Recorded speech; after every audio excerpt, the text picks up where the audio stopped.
के अंदर सर इस समय मेनली 4 प्रोफेशन के अंदर लोग सबसे ज्यादा काम करते हैं। Right. Manufacturing, service, right.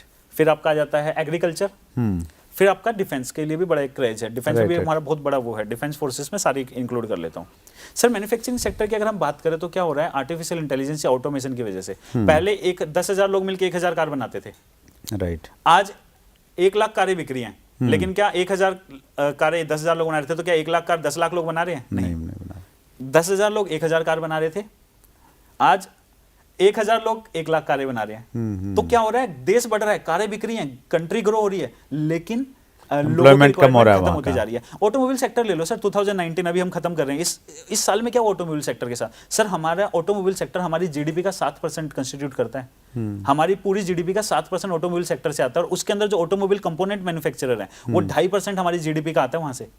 Sir इस पूरे सेक्टर में 50 लाख लोग काम करते थे इस पूरे सेक्टर में, जिसमें से 10 लाख लोगों की जॉब 2019 में चली गई है। आप आर्टिकल पढ़ लो, वंडरफुल, जा रही है जॉब। अमेजिंग।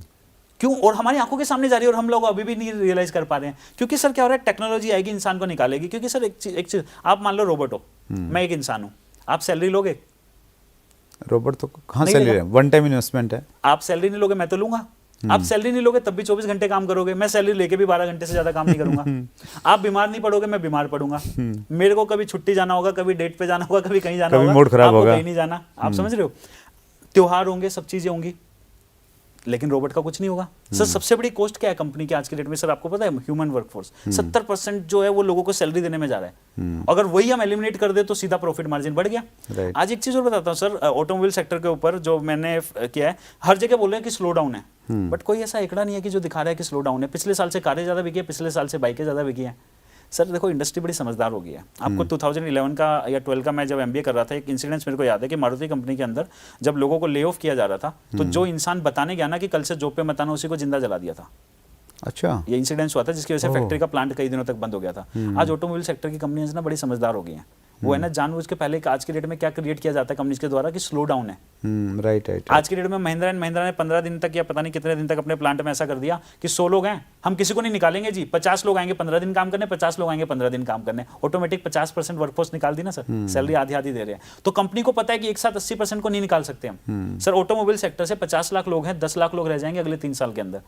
10 लाख निकल चुके हैं, अगले 30 लाख और निकाले जाएंगे, बट बिना बताए बिना दिखाए लोगों को ही ये क्रिएट करा है। क्योंकि कंपनी से भी डरी हुई है ना सर। एक साथ अगर आप बोल दोगे कि कल से 10,000 लोग हैं, 8,000 मत आना, वो आग लगा देंगे कंपनी के अंदर। सही है। तो इस तरीके की चीजें की जाती है। बट यहाँ से सीख क्या सकते हैं कि मैन्युफैक्चरिंग सेक्टर के अंदर लोगों को जॉब से निकाला जाएगा, और जब मैन्युफैक्चरिंग सेक्टर के अंदर लोगों को जॉब से निकाला जाएगा तो वो कहाँ जाएंगे सर? क्योंकि टेक्नोलॉजी ये खत्म कर रही है, और डायरेक्ट सेलिंग इकलौता ऐसा प्रोफेशन है सर जो आर्टिफिशियल इंटेलिजेंस प्रूफ है। इकलौती ऐसी इंडस्ट्री अगर हम ले लेते हैं जिसका टेक्नोलॉजी कुछ नहीं कर सकती सर, डायरेक्ट सेलिंग है। इंसानों का काम है, इंसान करते आए हैं, इंसान आज भी कर रहे हैं और आगे भी इंसान करेंगे। यहाँ टेक्नोलॉजी कुछ नहीं कर सकती। ऐसा नहीं है कि टेक्नोलॉजी आ गई अभी इंसान हट गए और रोबोट इसको डायरेक्ट सेलिंग कर रहे हैं। तो सर डायरेक्ट सेलिंग से बेहतरीन प्रोफेशन फ्यूचर जनरेशन के लिए कुछ नहीं हो सकता। फिर आ जाते हैं सर्विस सेक्टर के अंदर। सर आज की डेट में मैं अभी आया यहाँ पे, कैब बुक की मैंने, कार बुक की मैंने, कैसे की? ओला से। मैं बस कैसे बुक करता हूँ? रेड बस से। मैं टिकट ट्रेन कैसे बुक करता हूँ? IRCTC से। मैं प्लेन कैसे बुक करता हूँ? मेक माई ट्रिप से। मैं हर चीज कैसे बुक कर रहा हूँ? ऐप के थ्रू। ह्यूमन की रिक्वायरमेंट ही नहीं। और हम पता क्या बोल रहे हैं गवर्नमेंट को कि लोगों के लिए जॉब नहीं क्रिएट कर रही गवर्नमेंट। कहां से कर देगी गवर्नमेंट? ने थोड़ा ना लोगों की जॉब खाई है, हमने खाई है। अभी गवर्नमेंट मेरे ऊपर बंदूक लगा देगी, तू कल से ट्रैवल एजेंट से टिकट कराएगा ट्रेन की, मैं नहीं कराऊंगा। मैं पागल हूं वहां पे जाके 2 घंटे खड़ा हूंगा? नहीं होऊंगा ना सर। तो लोगों की जॉब गवर्नमेंट ने थोड़ा ना खत्म की है, लोगों की जॉब हमने खत्म की है। क्योंकि हमें टेक्नोलॉजी ने वो एक वो दे दिया, एक तरीके से हमारे को सपोर्ट कर दिया, हमारे आलसीपने को सपोर्ट कर दिया। और दूसरी चीज हमारे लिए बड़ा वो हो गया ना सर, टाइम कंज्यूमिंग भी नहीं रहा। तो आपको पता है सर, सर्विस सेक्टर में जो करोड़ों लोग काम करते हैं, आज क्या कर रहे हैं? वो जो लोग पहले STD PCO चलाते थे, वो बेचारे बाद में STD PCO बंद हुए करोड़ों, तो वो लाखों कुछ जॉब बची, वो मोबाइल रिचार्ज करने लगे। फिर पेटीएम आ गया, उनकी भी जॉब खा गया। तो खत्म कर रहे हैं सर हर सेक्टर को, सर्विस सेक्टर के अंदर खत्म हो रही है। हम ये माने कि जो आर्टिफिशियल इंटेलिजेंसी है, उसकी वजह से जहाँ पे लोग फ्री हो रहे हैं, वो डायरेक्ट सेलिंग में आके अच्छा भविष्य बना सकते हैं। सर मजबूरी है उनकी, और कोई प्रोफेशन नहीं है सर। 2 ही प्रोफेशन है, वो 2 प्रोफेशन चूज कर सकते हैं। जैसे मैन्युफैक्चरिंग में जॉब नहीं बचेंगे आने वाले टाइम में, सर्विस सेक्टर में बचेंगी बट 90% खत्म हो जाएंगी। सेम मैन्युफैक्चरिंग में होगा, सेम सर्विस सेक्टर में हो चुका है, हो रहा है। फिर इसका चलो मैं आपको ना 2 सेक्टर और एक बार डिस्कस कर लेता हूँ, फिर आपको आंसर मिलेगा। एग्रीकल्चर सेक्टर की सर मैं एक बात करता हूँ। एग्रीकल्चर सेक्टर में बड़ी फनी सिचुएशन हुई है।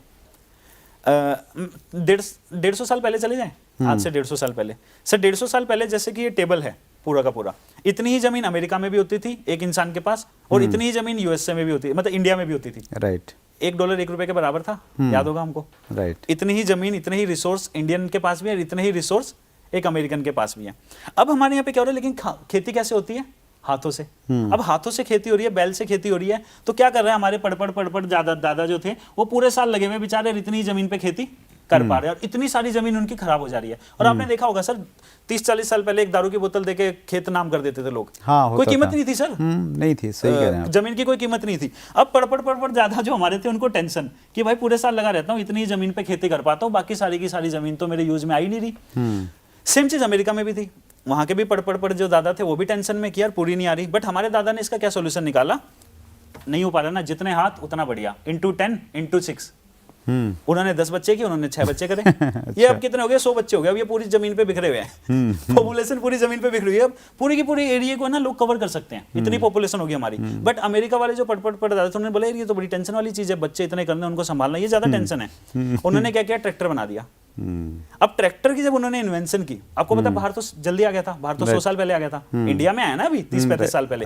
अब बाहर जब 100 साल पहले, अब देखो उसका फायदा क्या हुआ, उन्होंने टेक्नोलॉजी में दिमाग लगाया, तो रिसोर्स जितने थे नेक्स्ट जनरेशन को उतने ही पास हो गए, हर किसी के पास एक्सेस में रहा। हम क्या बोलते हैं, कनाडा में, यूएस में ना लोगों के पास ज्यादा रिसोर्स है, नहीं, हमारे पास भी उतने थे, हमने ही उसको एक्सप्लॉइट किया, क्योंकि हमने रिसोर्स के पीछे, टेक्नोलॉजी के पीछे ना भाग के हमने पॉपुलेशन के पीछे भागे, जितने हाथ, दिमाग नहीं लगाया हम लोगों ने। अब इसका डिसएडवांटेज क्या होता है ना सर टेक्नोलॉजी के साथ, कि एक जगह पे डेवलप होती है, दूसरी जगह पहुंची जाती है।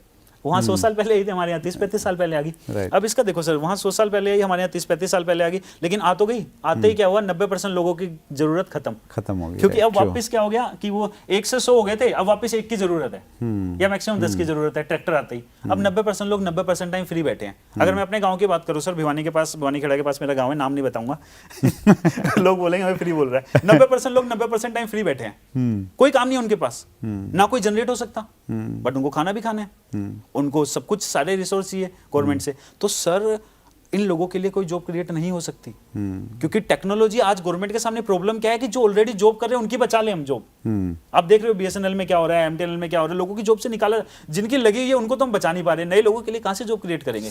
अब मोदी जी सपोर्टर तो नहीं है, मोदी जी को डिफेंस कर रहे हैं आपकी? नहीं सर, डिफेंस की बात नहीं है सर। मोदी जी ने जॉब नहीं खाई है, टेक्नोलॉजी ने खाई है सर। एक्चुअली रियलिटी तो यही है कि टेक्नोलॉजी ने खाई है, बट इसका मतलब ये नहीं है कि मैं किसी भी पॉलिटिकल पार्टी को सपोर्ट कर रहा हूं। बट प्रैक्टिकली अगर हम आंखें खोल के देखें तो हम देख सकते हैं कि हमारे साथ हुआ क्या है। हम एक ओवर पॉपुलेटेड कंट्री है सर। सर एक डाटा है कि आज हमारे देश की 90% पॉपुलेशन मर जाए ना, तो हमारी जो जीडीपी की ग्रोथ है वो 2 टाइम बढ़ जाएगी।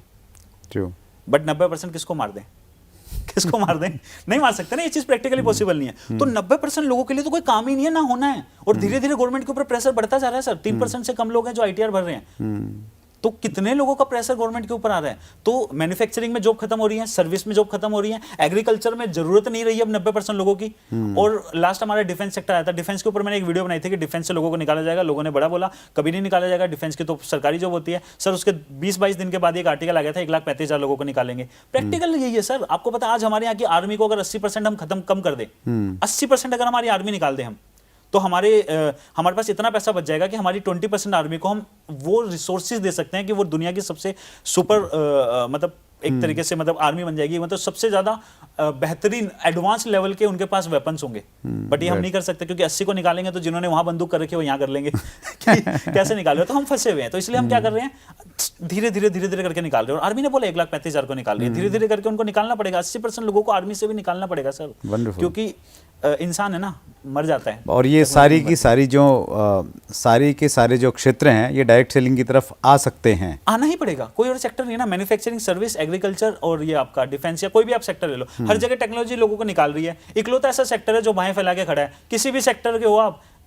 ना आपकी पढ़ाई लिखाई से मतलब, अनपढ़ भी आ सकता है, पढ़ा लिखा भी आ सकता है, लेडीज भी आ सकती है, जेंट्स भी आ सकते हैं, बच्चे भी आ सकते हैं, बुजुर्ग भी आ सकते हैं। हर सेक्टर को ये बाहें फैला के खड़ा है कि आ जाओ मेरे पास आ जाओ। मतलब डायरेक्ट सेलर्स आज का इंटरव्यू देख के बड़े एक्साइटेड हो जाएं कि हमारे पास में बहुत सारा स्कोप है, बहुत सारे लोग आने वाले हैं? सर बहुत ही ज़्यादा स्कोप है। डायरेक्ट सेलिंग ही मैं हमेशा से बोलता हूँ कि वो बच्चा है जो आने वाले टाइम में इस पूरे के पूरे देश का भार संभालेगा, और इसके अलावा कुछ भी नहीं है। और इसलिए मेरा कंसर्न भी हो जाता है, क्यों मैं सोच चैनल पे हम ट्राई करते हैं, हमारा पूरा का पूरा रहता है मेन चीज़ कि एजुकेट करें, और क्यों हमें मतलब कंपनीज को भी एक्सपोज करना पड़ता है, क्योंकि सर हमारा यूथ जा रहा है सर, हमारा देश नेशन हमारा बिल्ड हो रहा है डायरेक्ट सेलिंग के थ्रू। हम इस 90% जो नेशन बिल्डिंग के लिए जो यूथ जा रहा है, इसको हम गलत डायरेक्शन में कैसे जाने दें सर? कैसे हम अपनी आंखें बंद कर ले, कैसे हम ना बोले? तो बहुत ज़्यादा रिस्पॉन्सिबिलिटी की काम है कि डायरेक्ट सेलिंग में हर डायरेक्ट सेलर को कहना चाहूँगा कि ये इंडस्ट्री जो उन्होंने चूज़ की है वो ऐसे टाइम पे चूज़ की है कि उनका जो फ्यूचर है वो 100% प्रोटेक्टेड है, 100% सेफ है। हर किसी को, आज आप लोग चॉइस के साथ आए हो, जो नहीं आ रहे उनको मजबूरी में आना पड़ेगा,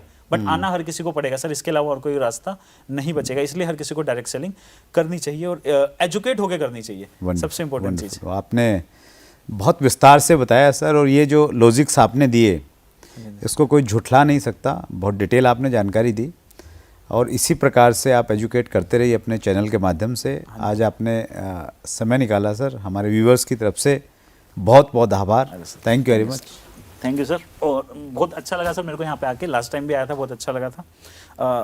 क्योंकि आपका जो प्लेटफॉर्म है ना सर, इसकी ब्यूटी क्या है कि इसके थ्रू हम एक तो इसमें कोई वो नहीं है, क्या बोलते हैं, एक होता है ना कि कोई लालच नहीं है, ये बस जाके इंडस्ट्री को एक पॉजिटिव किस तरीके से हम देख सकते हैं, मतलब उसमें काफ़ी बड़ी हेल्प कर रहा है लोगों की। और इसके थ्रू मैं यहाँ पे आया तो मेरे लिए बड़ी सौभाग्य की बात है कि हम लोगों तक एक एजुकेशन पहुँचा सकते हैं सर, क्योंकि आपके चैनल की रीच बहुत ज़्यादा है सर, उसके थ्रू आप बहुत अच्छा काम कर रहे हो सर। आप एक नेशन बिल्डिंग के अंदर एक एजुकेशन जो चाहिए लोगों को, वो सर आज मैं बोल सकता हूँ कि चैट विद सुरेंद्र वत्स के थ्रू लोगों को मिल रही है, और उसके लिए मैं आपको सर बहुत बहुत थैंक यू बोलना चाहूँगा। और आप ऐसे ही हम काम करते रहे इंडस्ट्री में, और हमें आशीर्वाद देते रहिए सर, और डेफिनेटली इंडस्ट्री को वो रिस्पेक्ट मिलेगी जो हमें चाहिए। Thank you very much sir, आपने टाइम दिया, इतनी बहुमूल्य बातें, इतने लॉजिक्स हमारे व्यूअर्स के साथ में शेयर किए, हम बहुत आभारी हैं आपके।